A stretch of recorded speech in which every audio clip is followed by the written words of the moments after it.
Hello children. In previous lecture we discussed about the topic biosphere and ecosystem. Discuss किया था, बहुत अच्छा definition दोनों का था, आप समझ भी गए होंगे। उससे पहले आपके तमाम टॉपिक मैंने डिस्कस कर दिया है इस चैप्टर के। आइए आज डिस्कस करते हैं, आपके कुछ आगे लेक्चर कंटिन्यू ले चलते हैं क्योंकि आपके लेक्चर बहुत ज़्यादा हो जा रहे हैं पहले चैप्टर का। क्या करूँ, चैप्टर थोड़ा बड़ा है तो मैं चाह रहा था एक्सप्लेन करके आप पढ़ भी लें, अच्छे से समझ जाएँ सारे पॉइंट्स को, इसलिए थोड़ा एक्सप्लेन करके भी लिया टॉपिक्स को। तो नेक्स्ट हेडिंग देते हैं, वो देखते हैं डिस्ट्रीब्यूशन ऑफ वेजिटेशन। इंडिया में अलग अलग क्षेत्र हैं, आप जानते ही हैं, अलग अलग क्षेत्र पे अलग अलग प्रकार के ट्रीज़ देखने को मिलते हैं। और ऐसा क्यों होता है उस टॉपिक में हम लोग पढ़ते हैं। कहीं जाइएगा, कहीं ट्रॉपिकल एरा में तो वहाँ अलग ही प्रकार के आपको ट्रीज़ देखने को मिलते हैं, कहीं और जगहों पे जाइएगा एवरग्रीन में वहाँ देखिएगा अलग ही प्रकार। तो ये ट्रीज़ के अलग अलग होने के पीछे रीज़न क्या है? द ग्रोथ ऑफ वेजिटेशन, अलग अलग इनके होने का कारण डिपेंड करता है टेम्परेचर और मॉइस्चर। मॉइस्चर यानी नमी, वहाँ का टेम्परेचर कैसा है, वहाँ का मॉइस्चर कैसा है, ये डिसाइड करता है कि वहाँ किस प्रकार के प्लांट्स ग्रो होंगे। क्लियर? तो ग्रोथ ऑफ वेजिटेशन किस पर डिपेंड करता है? टेम्परेचर और मॉइस्चर पे। बहुत इंपॉर्टेंट है, अच्छे खासे आपके ऑब्जेक्टिव टाइप के क्वेश्चंस में पूछ सकता है, तो याद रखिएगा दोनों पॉइंट को। क्लियर? सबसे पहले बात करते हैं डिस्ट्रीब्यूशन, देखते हैं एक एक एरियाज को। पहले, इन एरिया ऑफ हैवी रेनफॉल, ऐसा एरिया जहाँ अच्छी खासी बारिश होती है, यानी अच्छी खासी क्या, काफ़ी बारिश होती है, वहाँ क्या होगा? ह्यूज ट्री ग्रोज, वहाँ बहुत बड़े बड़े ट्री होते हैं, बहुत बड़े ट्री वहाँ प्रोड्यूस होते हैं। The amount of moisture decreases the size of tree and their density reduces. कहीं ना कहीं वहाँ जो मॉइस्चर भी अगर बहुत ज़्यादा होगा तो मॉइस्चर क्या करेगा, उस ट्रीज़ के लेंथ को एक साइज पे रोक देगा एंड उसकी डेंसिटी को भी कम कर देगा। क्लियर? यानी अगर केवल मैं टेम्परेचर की बात करूं, अगर मॉइस्चर की मैं वहाँ बात ना करूं, तो समझिएगा जहाँ पे अच्छी खासी बारिश होती है ना, वहाँ के ट्री बहुत बड़े हो जाएंगे और बहुत सघन होंगे। सघन यानी बहुत सारे, उसमें पत्ते वगैरह लीव्स बहुत सारे होंगे। लेकिन क्या करता है, मॉइस्चर उसको कंट्रोल करता है। मॉइस्चर क्या करेगा, पेड़ तो बड़े होंगे लेकिन इतने भी बड़े नहीं होंगे कि उनका आप यूज़ ना कर पाए। दूसरा, उनकी डेंसिटी भी होगी लेकिन डेंसिटी भी इतना ज़्यादा नहीं होगी कि आप यूज़ ना कर पाए। तो आप सोच सकते हैं ये टेम्परेचर और मॉइस्चर कितना बड़ा फैक्टर है एक बेहतर ट्री के ग्रो करने में। क्लियर? तो जहाँ ज़्यादा बारिश होती है वहाँ क्या होगा, टेम्परेचर अच्छा खासा आपका रहेगा और टेम्परेचर की वजह से ट्रीज़ होंगे वो काफ़ी बड़े और डेंसिटी वाले होंगे। लेकिन मॉइस्चर, नमी, थोड़ी नमी के कारण वो क्या होगा, उनका लेंथ हो जाएगा कि भैया इतनी ऊंचाई तक ही जाएंगे और निश्चित तौर पे उनकी डेंसिटी भी उतनी होगी जितना आप यूज़ कर सकते हैं। लेकिन इतना याद रखिए, ये बहुत इंपॉर्टेंट फैक्टर होता है उस एरियाज़ में जहाँ काफ़ी बारिश होता है। दूसरा देखते हैं, शार्ट स्टर्न ट्री, छोटे पेड़ होते हैं एंड ग्रास, छोटे ग्रास होते हैं, ग्रोज इन रीजन, उन रीजन में आप मॉडरेट रेनफॉल। मॉडरेट रेनफॉल मतलब क्या, ना जहाँ ज़्यादा बारिश हो और ना ही जहाँ कम बारिश हो, यानी बीच में हो। जितनी बारिश की ज़रूरत होती है उतना होता है, जितनी ज़रूरत नहीं हो उतना नहीं भी होता है। ऐसे एरियाज़ में जो पेड़ होते हैं वो शार्ट स्टर्न, छोटे टाइप के होते हैं। क्लियर? वहाँ ग्रास भी अच्छे खासे ग्रो होते हैं और ग्रास के भी साइज उतने ही होते हैं कि उनका यूज़ किया जा सके। इंडिया में ये दूसरे प्रकार का रीजन है। अब आपके यूपी में ही देख लीजिए, आपको पता होना चाहिए आपके यूपी में सबसे ज़्यादा बारिश होती है गोरखपुर में। गोरखपुर में बारिश लगभग होती है 120 सेंटीमीटर। क्लियर? वहीं सबसे कम बारिश कहाँ होती है, मथुरा में, वहाँ होता है 55 सेंटीमीटर। तो आप सोच सकते हैं यूपी के ही दो क्षेत्रों में कितना डिफरेंस है रेनफॉल का। एक जगह 120 हो रहा है, दूसरी जगह 55 हो रहा है। और हम बात तो कर रहे हैं पूरे इंडिया की, तो इंडिया के तमाम ऐसे रीजन है जहाँ अच्छी खासी बारिश होती है। जैसे मेघालय की मैं बात करूँ तो कुछ ऐसे रीजन्स है जहाँ बारिश उतनी नहीं होती जितनी ज़रूरत होती है। कुछ जगह ऐसी होती कि भाई लिमिटेड बारिश हो जाती है आपके काम के लिए, जैसे यूपी वगैरह का क्षेत्र है। तो ये आपके यूपी का ही एरिया है। 60 अगवड़ामत कौन कौन सा इसमें ट्रीज़ होता है, कौन सा चीज़ नहीं होता, ये नेक्स्ट आगे चैप्टर में हम लोग डिस्कस करेंगे। अभी यहाँ आपके बुक में बस इतना ही एरिया है कि जिस एरिया में अच्छी खासी बारिश हो वहाँ पेड़ बहुत बड़े बड़े होते हैं, सघन भी होते हैं। जिस एरिया में मॉडरेट रेनफॉल होता है वहाँ पेड़ थोड़े छोटे होते हैं इनके कंपेयर में, लेकिन इतने ग्रास और ट्रीज़ हो जाते हैं कि उनका यूज़ किया जा सके। Clear? Thorny shrubs and scrubs grow in dry area, जो ड्राई एरियाज है जहाँ बारिश की बहुत कम संभावना होती है। आप लो रेनफॉल, जहाँ कम बारिश होती है, in such areas plant have deep roots, लेकिन यहाँ जो पेड़ होते हैं इनकी जड़ें बहुत गहरी होती हैं। एंड लीव्स विथ थ्रोनी, और लीव्स बड़े पतले पतले होते हैं। And waxy surface to reduce loss of moisture. समझते हैं इस पॉइंट को? मैं आपको अदर लैंग्वेज में समझा दे रहा हूँ, समझ जाएंगे क्या कहने का मतलब। देखिए, ड्राई एरियाज़, ड्राई एरिया नाम से ही पता है वहाँ बारिश उतनी नहीं होगी, तो वहाँ के बारिश नहीं होने की वजह से पेड़ क्या होंगे, थ्रोनी होंगे, बौने टाइप के होंगे, छोटे छोटे।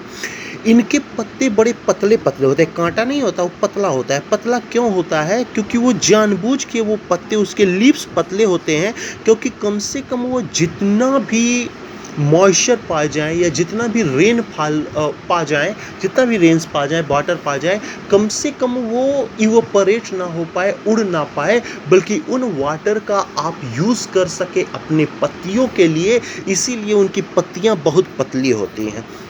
वाटर कैसे किसी प्लांट के पास पहुंचता है? उनके रूट से, यानी रूट से ही वाटर पहुंचता है। और रूट इनका क्या है, बहुत डीप है, बहुत गहरा है, तो जितना भी ये पानी पाते हैं उसको बचा के रखने चाहते हैं। इसीलिए इनके जो पत्ते होते हैं वो कैसे होते हैं, थ्रोनी, थ्रोनी मीन्स कांटे टाइप के। एंड वैक्सी, पतले इनके सरफेस होते हैं, जिससे मॉइस्चर को कम से कम ये रिड्यूस कर सके।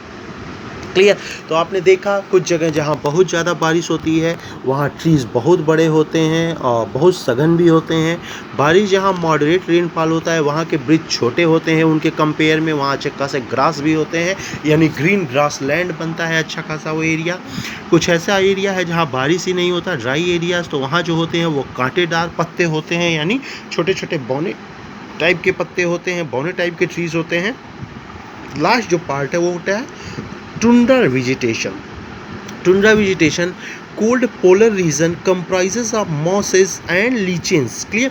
यहाँ जो होते हैं वो क्या, जैसे वो काई नहीं बोलते हो आप, सिंपल काई जिसे आप शैवाल बोलते हो, तो उस तरह के प्लांट्स पाए जाते हैं कहाँ, टुंड्रा में। टुंड्रा अच्छे जो पोलर रीजन्स है वहाँ पे कुछ इस तरह के प्लांट्स देखने को मिलते हैं, जो प्लांट्स बिल्कुल शैवाल टाइप के होते हैं, यानी ज़मीन से चिपके हुए हैं। कंप्राइजेस ऑफ मॉसेस, बहुत पतले पत्ते, एंड लीचेस, बहुत छोटे छोटे होते हैं। क्लियर? तो ये जो आपके डिस्ट्रीब्यूशन ऑफ वेजिटेशन है, ये 4 इसके पार्ट किए गए हैं, और ये डिपेंड करता है कि उस एरिया का टेम्परेचर कैसा है और मॉइस्चर कैसा है। क्लियर हो गया होगा मुझे लग रहा है। ये छोटा टॉपिक था जिसे आप समझ गए होंगे, जो मेन पॉइंट है वो मैंने लिखवा दिया। नेक्स्ट टॉपिक आप देखते हैं टाइप्स ऑफ फॉरेस्ट। अब बात करते हैं आपके फॉरेस्ट की, कि आपके इंडिया में कितने प्रकार के फॉरेस्ट मिलते हैं। Clear? Forest are broadly classified as evergreen and deciduous. Clear? आपके भारत में 2 प्रकार के फॉरेस्ट देखने को मिलता है। एक फॉरेस्ट कैसा, एवरग्रीन। एवरग्रीन मीन्स क्या होता है, हरियाली, आप जानते ही हैं। डेसिडियस, ये दूसरे प्रकार के फॉरेस्ट मिलते हैं, जो इनके कंपेयर में उतने एवरग्रीन नहीं रह पाते, उतने ग्रीन नहीं हो पाते जितना एवरग्रीन है। यानी इंडिया में 2 प्रकार के फॉरेस्ट देखने को मिलते हैं, एक आपका एवरग्रीन और दूसरा आपका डेसिडियस। क्लियर? ये डिपेंड किस पे करता है, depending upon when they set there leaves. ये डिपेंड करता है कब वो अपनी पत्तियां गिराते हैं, उसके हिसाब से। पत्तियां कैसे गिरता है, कब गिरता है, उन पत्तियों के गिरने के हिसाब से बताया जाता है कि ये एवरग्रीन फॉरेस्ट है या डिसीडियस फॉरेस्ट है। यानी इंडिया में फॉरेस्ट के 2 टाइप हैं, एवरग्रीन और डिसीडियस। सर डिसाइड कैसे करते हैं कि ये एवरग्रीन है, ये डिसीडियस है? तो ये डिसाइड करते हैं ना बाबू, उनके पत्तों के गिरने से। ठीक? क्या होता है, evergreen forest do not set there leaves. Evergreen forest में क्या होता है, पत्ते जल्दी नहीं गिरते हैं। अगर एक पत्ता गिरेगा भी तो 2 पत्ते कम से कम वहाँ आ जाएंगे। क्लियर? यानी इनका जो ट्रीज़ है ये हमेशा हरियाली से भरा रहता है, इसीलिए इसे हम लोग एवरग्रीन कहते भी हैं। एवर मीन्स फॉर एवर, हमेशा के लिए ग्रीन बोलते हैं ना, एवरग्रीन लड्डू, एवरग्रीन समोसा, तो वैसे एवरग्रीन मतलब ये जो ट्रीज़ है ये हमेशा हरा ही रहता है, और इसी हरा होने के कारण हम लोग इसे एवरग्रीन फॉरेस्ट कहते हैं, क्योंकि इनकी पत्तियां गिरती नहीं है। हालांकि ज़रूर एक समय पे तो हर एक पेड़ की पत्ती गिरती है, लेकिन उसके गिरने से पहले इसमें नई हरी पत्तियां आ जाती है, यानी इन पेड़ को कभी आप सूखे के रूप में देख नहीं सकते। क्लियर। दूसरी तरफ deciduous shed their leave, deciduous जो फॉरेस्ट होते हैं वो क्या करते हैं, अपने लीव्स को पूरी तरह गिरा देते हैं इन ए पार्टिकुलर सीजन, किसी एक पार्टिकुलर सीजन में। क्लियर। यानी कोई सीजन ऐसा आता है, कभी समर में ये अपनी पत्तियों को गिरा देते हैं, तो कभी विंटर में गिरा देंगे, कभी रेनफॉल के समय गिरा देंगे। यानी जो डेसीडियस ट्रीज होते हैं, फॉरेस्ट होते हैं, ये अपनी पत्तियों को हमेशा गिरा देते हैं किसी खास सीजन में।